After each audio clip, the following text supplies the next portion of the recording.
নমস্কার সবাইকে, আমি মৌমিতা আর আপনারা দেখছেন লেটস গো উইথ মৌমিতা।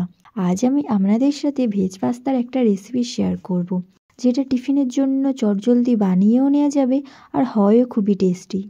তো চলুন তাহলে এই ইজি একটা পাস্তার রেসিপিটা দেখে নেওয়া যাক। পাস্তার এই রেসিপিটা বানানোর জন্য প্রথমে একটা টমেটো সস বানিয়ে নেব। তাই একটা মিক্সার গ্রাইন্ডারের মধ্যে 2টো টমেটো, কিছুটা ধনেপাতা ও 2টো শুকনো লঙ্কা নিয়ে নিয়েছি। এটাকে এবার একটা মিহি পেস্ট বানিয়ে নেব। এদিকে একটা ফ্রাইং প্যানের মধ্যে কিছুটা সাদা তেল দিয়ে তেলটাকে খুব ভালোভাবে গরম করে নিয়ে দিয়ে দিয়েছি 1 চামচ রসুন কুচি। রসুনটাকে খুব ভালোভাবে তেলের মধ্যে ভেজে নিয়ে যে পেস্টটা বানিয়ে নিয়েছিলাম সেই পেস্টটা এই তেলের মধ্যে দিয়ে দেব। আর এরপর 5 থেকে 6 মিনিট সময় নিয়ে খুব ভালোভাবে নেড়েচেড়ে নেব। 5 থেকে 6 মিনিট পর যে পাত্রে আমি এই মিশ্রণটা বানিয়ে নিয়েছিলাম, মানে মিক্সারের মধ্যে কিছুটা জল দিয়ে মিক্সার ধোয়া জলটা দিয়ে দেব। আর দিয়েছি স্বাদমতো লবণ ও কিছুটা লঙ্কা গুঁড়ো। আর আরও 2 থেকে 3 মিনিটের মতো ভালোভাবে নেড়েচেড়ে নিয়ে দিয়ে দেব 1 চামচ সয়া সস আর 2 চামচের মতো পাতিলেবুর রস। আর দিয়ে দেব 2 চামচের মতো চিনি। আপনারা এই সসটা বানিয়েও রেখে দিতে পারেন। পাস্তা কিংবা চাউমিনে কিন্তু এই সসটা ব্যবহার করলে দারুণ লাগে। ব্যাস, টমেটোর এই সসটা কিন্তু প্রায় রেডিই হয়ে গিয়েছে। এটাকে এবার নামিয়ে নেব। সসটা কিন্তু ঠান্ডা হয়ে যাওয়ার পর অনেকটাই ঠিক হয়ে যায়। এরপর এদিকে একটা পাত্রে জল গরম হতে বসিয়ে দিয়েছিলাম। এই জলের মধ্যে দিয়ে দিয়েছি কিছুটা লবণ, আর জলটা খুব ভালোভাবে ফুটতে শুরু করলে দিয়ে দিয়েছি 150 গ্রামের মতো পাস্তা। আপনারা আপনাদের পরিমাণ অনুযায়ী পাস্তাটা নিয়ে নেবেন। 4 থেকে 5 মিনিট সময় নিয়ে ফুটিয়ে নেওয়ার পর পাস্তাটা কিন্তু সিদ্ধ হয়েই গিয়েছে। এরপর এই গরম জলটাকে ফেলে ঠান্ডা জলে একবার খুব ভালোভাবে ধুয়ে নিতে হবে। আর এই ঠান্ডা জলে ধুয়ে নেওয়ার কারণে পাস্তাটা কিন্তু একদম ঝরঝরে হবে আর গায়ে গায়ে লেগেও যাবে না। এরপর একটা ফ্রাইং প্যানের মধ্যে নিয়ে নিয়েছি সাদা তেল। তেলটাকে খুব ভালোভাবে গরম করে নিয়ে দিয়ে দিয়েছি সরু সরু করে কেটে রাখা গাজর।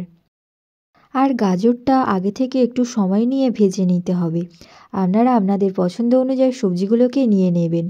গাজরটা 2 থেকে 3 মিনিট ধরে ভেজে নেওয়ার পর এরপর দিয়ে দিয়েছি ক্যাপসিকাম। ক্যাপসিকামটাকে দিয়ে আরও 2 থেকে 3 মিনিটের মতো ভেজে নেব। 2 থেকে 3 মিনিটের পর দিয়ে দেব সরু সরু করে কেটে রাখা বাঁধাকপি আর পেঁয়াজ। বাঁধাকপি আর পেঁয়াজটা দিয়ে আবারও খুব ভালোভাবে নেড়েচেড়ে নিয়ে ভেজে নিতে হবে। আর এরপর দিয়ে দেব স্বাদমতো লবণ। লবণটা কিন্তু একটু বুঝেই দিতে হবে, যেহেতু পাস্তাগুলো সিদ্ধর সময় আগে থেকে একবার লবণ ব্যবহার করা হয়েছিল। আর লবণটা কিন্তু এই সবজিগুলো ভাজার শেষেই দিতে হবে। আগে লবণটা দিলে কিন্তু সবজিগুলোর থেকে জল বেরিয়ে নেতিয়ে পড়তো। এরপর দিয়ে দিয়েছি রসুন ও কাঁচা লঙ্কা কুচি আর সামান্য হলুদ ও লঙ্কা গুঁড়ো। গুঁড়ো মশলাগুলোকে দিয়ে আবারও খুব ভালোভাবে মিশিয়ে নেব। আর এরপর 2 চামচের মতো দিয়ে দেব বানিয়ে রাখা টমেটোর সসটা। টমেটোর সসটা দিয়ে খুব ভালোভাবে নেড়েচেড়ে নেব, যাতে সবজির মধ্যে সসের ফ্লেভারটা ভালোভাবেই চলে যায়। এরপর সমস্তটা কষানোর সুবিধার্থে সামান্য জল দিয়ে দেব, আর জল দিয়ে আবারও খুব ভালোভাবে নেড়েচেড়ে নেব। 1 থেকে 2 মিনিট সময় নিয়ে নেড়েচেড়ে নেওয়ার পর যখন জলটা একদম শুকিয়ে আসবে, তখন এর মধ্যে দিয়ে দেব সিদ্ধ করে রাখা পাস্তাগুলোকে। আর পাস্তাগুলোকে দিয়ে খুব ভালোভাবে সমস্ত মশলার সাথে মিশিয়ে নিতে হবে। আপনারা টমেটোর এই সসটা আগে থেকে বানিয়ে রেখে ফ্রিজেও রেখে দিতে পারেন।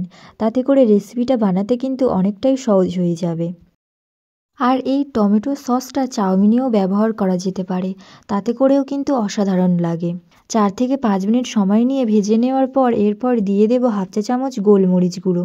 গোলমরিচটা আপনারা ব্যবহার নাও করতে পারেন, তবে পাস্তার মধ্যে কিন্তু এর ফ্লেভারটা দারুণ লাগে। ব্যাস, পাস্তাটা কিন্তু একদম রেডি।